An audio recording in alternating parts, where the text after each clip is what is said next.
বিসমিল্লাহির রহমানির রহিম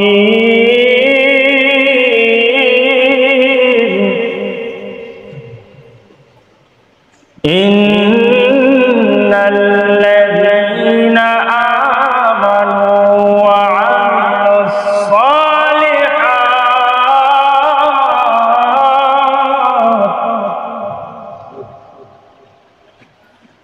ওয়া আমিলুস সালিহাতি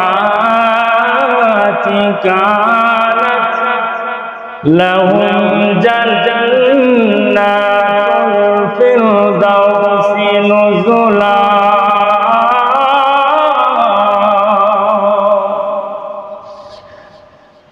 মহান প্রভু রব্বুল আলামিন পবিত্র কালামুল্লাহ শরীফের মধ্যে বলেন,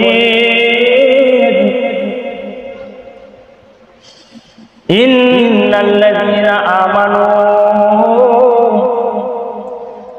নিশ্চয় যারা ঈমান এনেছে, নিশ্চয় যারা ঈমানদার, আমানু ওয়া আমিলুস সালিহাত, এবং যারা নেক আমল করে, নেক আমল দুনিয়াতে করেছে, ওয়া আমিলুস সালিহাতি কানাত লাহুম জান্নাতুল ফিরদাউসি নুজুলা। সুবহানাল্লাহ। মহান রব্বুল আলামিন বলেন, নিশ্চয় যারা ঈমান এনেছে, যারা ঈমানদার,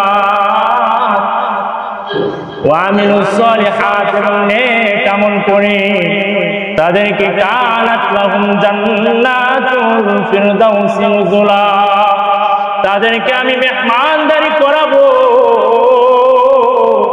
তাদেরকে আমি দাওয়াত দিয়ে দিলাম।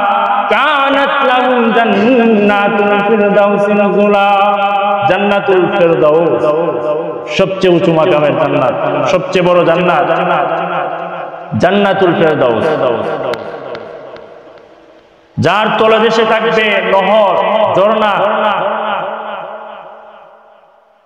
আপনি যা কিছু ভাববেন, আকাশ দিয়ে যদি একটি পাখি উড়ে যায়, সুন্দর একটি পাখি উড়ে যাচ্ছে আকাশ দিয়ে, আপনি আপনার চোখের মধ্যে পড়ছে যে এই পাখিটা যদি আপনি কল্পনা করতেছেন যে এই পাখিটা যদি আমি খেতে পারতাম, এই পাখিটা যদি আমার কাছে আসতো, আমি যদি এই পাখির গোশত খেতে পারতাম, তাহলে আমার কাছে ভালো লাগতো। ওই রকম যখন কল্পনা করবেন, মহান রব্বুল আলামিন সাথে সাথে ওই পাখিটা আপনার সামনে বুনা হয়ে রেডি হয়ে যাবে। সুবহানাল্লাহ। ওই পাখিটা কি হবে? সাথে সাথে আপনার কাছে চলে আসবে। শুধু তাই নয়, আপনি যদি বলেন যে এই পাখিটা খুব স্বাদ লাগছে, এই পাখিটা যদি আবার খেতে পারতাম, মহান রব্বুল আলামিন বলেন, চিন্তা করো না, যে আড্ডিগুলো তুমি খেয়ে রেখে দিছো, এই আড্ডিগুলো আবার পাখি হয়ে উড়ে যাবে। আবার যখন বলবেন, আবার যখন আফসোস করবেন এই পাখিটা আমি খেতে পারবো কিনা, তখন আবার আপনার সামনে, আমার সামনে পাখিগুলো গুস্ত একবারে বুনা হয়ে আপনার সামনে রেডি হয়ে যাবে। পাখিগুলা